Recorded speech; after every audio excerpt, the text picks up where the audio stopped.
It always begins with a gaze, not of love, but of projection. And before you even speak, she's already imagined you as something greater than what you are. Something smoother, stronger, more refined than the man you've spent years becoming. You feel that spark, that warmth, and you mistake it for recognition, for intimacy, for finally being chosen. But what you're really experiencing isn't clarity, it's illusion. She isn't seeing you, she's seeing possibility. And for a moment, that's enough. You enjoy the role even if you don't fully understand it yet. You play along, unaware that every gesture is being recorded, every silence interpreted, every imperfection quietly edited in her mind. You want to believe it's love, but it's not. It's performance. Seneca warned against this kind of emotional entrapment, not with modern jargon or self-help cliches, but with precise reason. He believed the mind should be ruled by virtue, not by passion. And here, where romance begins as projection, passion rules. You think you're connecting, but you're being cast in a part you didn't audition for, in a story you didn't write. She needs a man who fits her script, not a man who writes his own. You start adapting without realizing it. You speak a little softer, smile a little more, hide the things that feel too raw. It's not dishonesty, at least not yet, but it's the beginning of it. And when you notice that your quiet confidence draws her closer, you adjust. You don't ask why. You don't pause to wonder whether it's you she wants or only the surface you allow her to see. Because in that moment, attention feels like proof. You feel needed. And in a world that ignores men until they prove themselves, being needed feels like truth. But this is the trap Seneca would have warned you about. The seduction not just of her eyes, but of your own fantasy about being seen. A wise man doesn't trust the crowd that cheers his name, nor the woman who praises what she imagines he could be. Praise is not perception. Desire is not understanding. Most men confuse them because it feels too painful to admit the truth. You're not being loved, you're being imagined.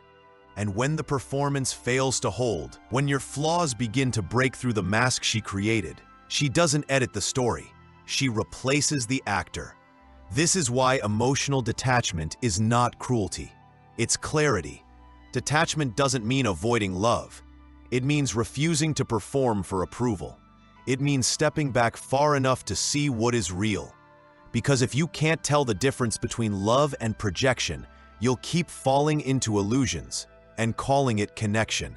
Seneca would tell you, the man who is ruled by passion becomes a slave to those who provoke it. And in that slavery, there is no love, only dependence dressed as devotion.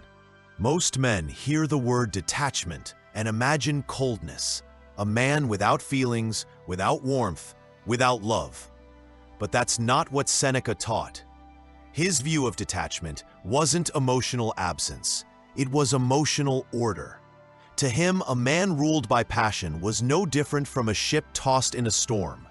He's moved, he's reactive, but he's never in control. And control is what defines the Stoic. Not control over others, but over himself. Seneca wrote that we suffer more in imagination than in reality. And when it comes to relationships, that's exactly what happens. A glance turns into a daydream. A compliment becomes a promise. A single night feels like a foundation. But none of that is real. It's what you imagine. And it's your imagination, not her actions, that lead you into attachment. The way she looks at you, the words she says, the attention she gives, all of it means far less than what you think it means. But instead of slowing down, you fill in the blanks with fantasy. You start to lean in, you start to invest, you start to need. And the moment you need, you lose the very thing that makes you a man. Not your body, not your voice, your self-direction. When you begin to orbit her mood, her interest, her signals, you are no longer centered in yourself. And the world feels like it's moving, but it's really just you spinning. You say it's chemistry, or connection, or timing, but it's not. It's just that you've surrendered the steering wheel and you're hoping she doesn't crash the car. A Stoic doesn't stop feeling. He just doesn't worship his feelings. He doesn't let them make decisions for him. He watches them rise and he watches them fall. He lets the wave hit, but he doesn't drown in it. You think detachment means not caring, but real detachment means caring without losing yourself. It means walking into love with open eyes, not as a desperate man, but as a free one. You don't belong to her. You belong to yourself. That's what Seneca would say. Your peace isn't her responsibility. Your center isn't her gift to give. And any love that costs you your clarity, any desire that weakens your grip on who you are, that's not love. That's addiction. That's emotional dependence with better lighting. Detachment means you still feel, you still want, you still hope, but none of those things pull you off balance. You can enjoy her company without mistaking it for safety. You can give without needing. You can listen without absorbing. Because you're not looking to be filled, you've already made yourself full. And in that fullness, you no longer chase. You choose, you remain, you see clearly. And that, Seneca believed, is the only way a man becomes free. Not by shutting down, but by standing strong while the world around him spins. It doesn't happen all at once, the loss of yourself. It happens in quiet decisions, small edits, slight hesitations. You notice she likes when you speak a certain way, so you smooth out the edges. You see her lean in when you make her laugh, so you become lighter. You hold back opinions, filter thoughts, delay your truth. Not because you're weak, but because you want her to stay. And over time, the man she was drawn to begins to disappear, replaced by the version you believe will keep her attention. You've become the character. The mask fits well now. So well, you start to forget it's not your face. Seneca saw this pattern in all things, people trading their nature for approval. He warned that nothing costs more than the peace of a man who tries to please. The moment your self-expression bends for her comfort, you've entered a transaction. You perform, she responds. You adjust, she stays. It feels like love. But it's not. It's a contract without clarity, a show without a script. Most men believe this performance is harmless. They call it compromise, maturity, even romance. But every time you perform, you teach your nervous system that who you truly are isn't enough, that your natural tone is too firm, that your silence is too cold, that your standards are too rigid. And slowly, your identity becomes tied to her approval. If she smiles, you're safe. If she pulls back, you panic. You're not relating, you're managing. You're not leading, you're adjusting. And the more you adjust, the more distant you feel from yourself. Seneca warned that men who chase validation lose their moral compass, not because they're evil, but because they stop asking what's right and start asking what's liked. You avoid conflict because it might push her away. You hide your dissatisfaction because it might make you seem demanding. You let things slide, not because they don't matter, but because you feel she might leave. And that fear is the leash. It keeps you obedient, predictable, silent. But no woman truly wants a man who performs. She may enjoy the role you play, but she cannot respect the man who plays it. Because deep down, she senses the absence of self, and that absence is what breaks attraction. She may not know why her interest fades, why her desire weakens, but it's because she can no longer feel your center. You've replaced it with strategy, and strategy has no soul. Detachment begins when you stop performing, when you say what you mean, when you show who you are without apology. Not to shock her, not to test her, but because you finally realize that if love requires performance, it's not love at all. It's dependence, dressed as devotion. Seneca's advice isn't to harden, it's to return. Return to your inner order. Return to your nature. Return to the man who doesn't move for applause, only for truth. It hits you when the phone stays silent, when the space beside you in bed is still warm with memory, but cold with absence. The world moves the same, but something inside you doesn't. You feel it in your chest, that pull, the ache not for her, but for the version of yourself you were when she looked at you like you mattered. And in that hollow space, most men break. Not because the woman left, but because they never learned how to stay standing when no one was watching them anymore. Seneca never softened the truth of loss. He wrote that pain is not the enemy, avoidance is. That suffering, when met with reason, becomes wisdom. But most men don't let it pass through. They reach back. They send the message. They replay old texts. They scroll through photos not to remember, but to reattach. Because silence feels like punishment. Distance feels like failure. They don't want her back, not really. They want relief from the discomfort of being alone with themselves. But the pain is the teacher, and a Stoic listens to it. He doesn't drink it away, talk it away, scroll it away. He sits in it. He watches it. He lets it burn.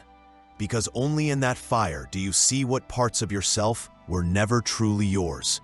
The part that needed her to feel like a man. The part that panicked without her response. The part that mistook approval for identity. You don't need to destroy those parts. You need to outgrow them. Seneca believed the wise man suffers no less. He just suffers with purpose. He lets grief break what was false. He lets withdrawal strip away the illusion of need. And that's what most men miss. They think detachment means not feeling anything.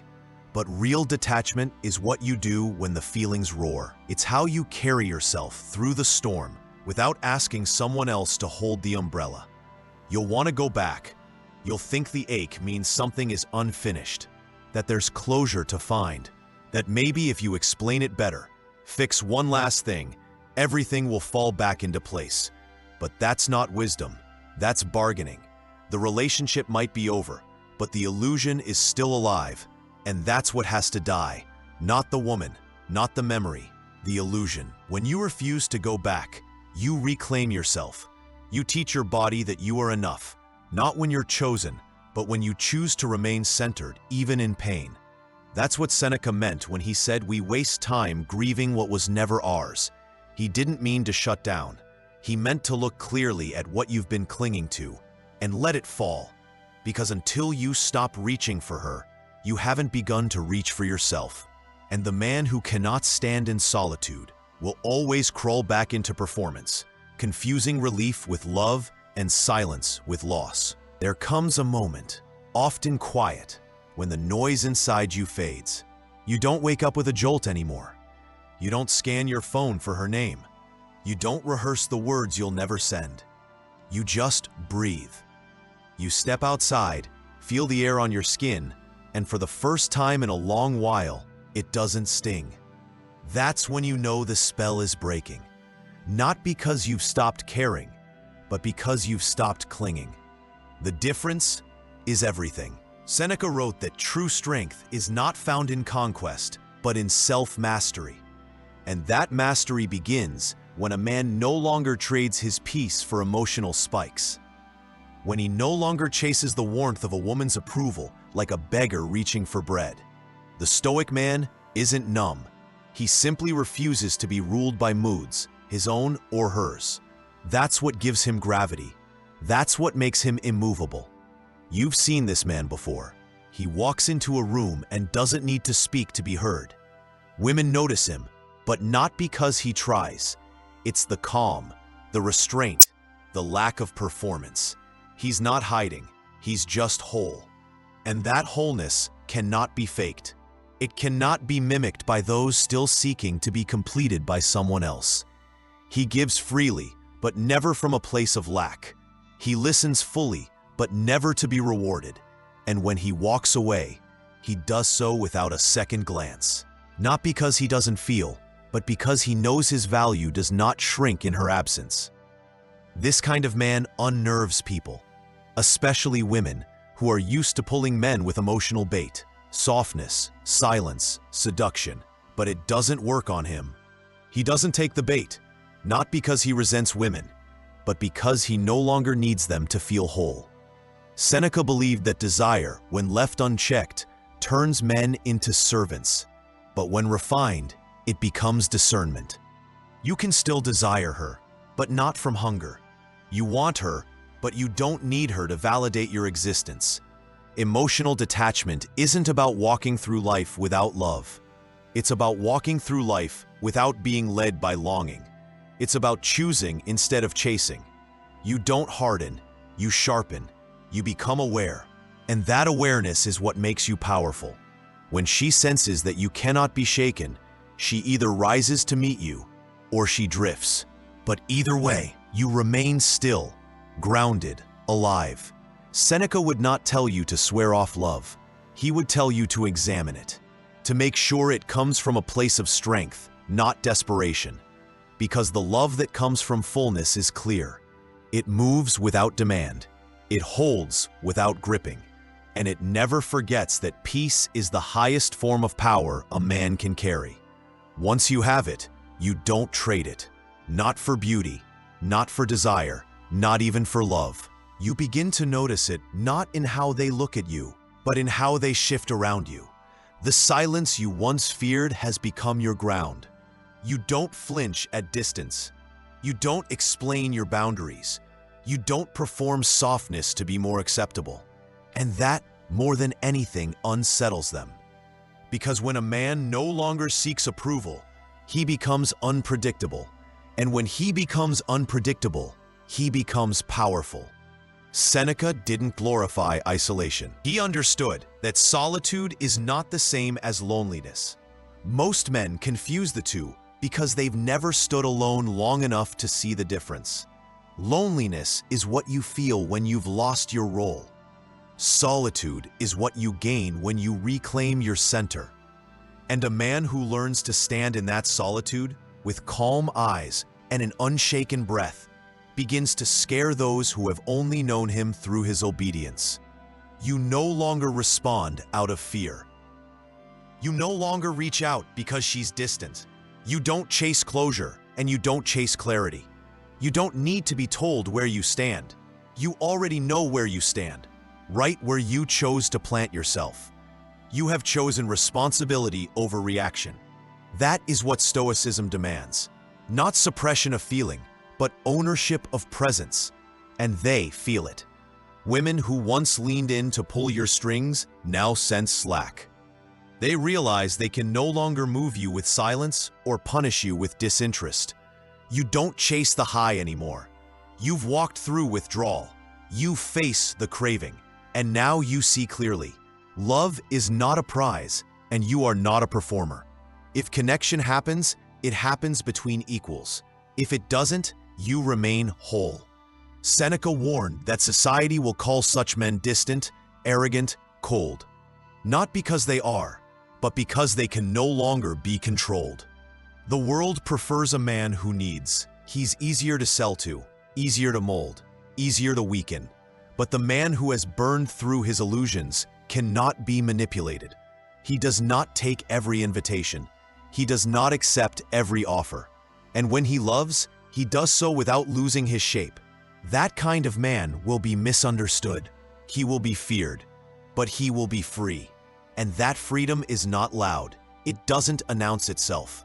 It lives quietly in the eyes, in the stillness. In the way he no longer flinches when things fall apart, because he no longer depends on things staying together. He carries peace not as a reaction to comfort, but as a posture of life. You don't reach this place by accident. You reach it through fire, through silence, through seeing yourself without decoration or distraction. Seneca's harsh advice isn't to walk alone forever. It's to become a man who can. Because once you become that man, everything changes. You are no longer chosen for your performance. You are respected for your presence. And that is what love finally becomes. Not something that fills you, but something that meets you, fully formed.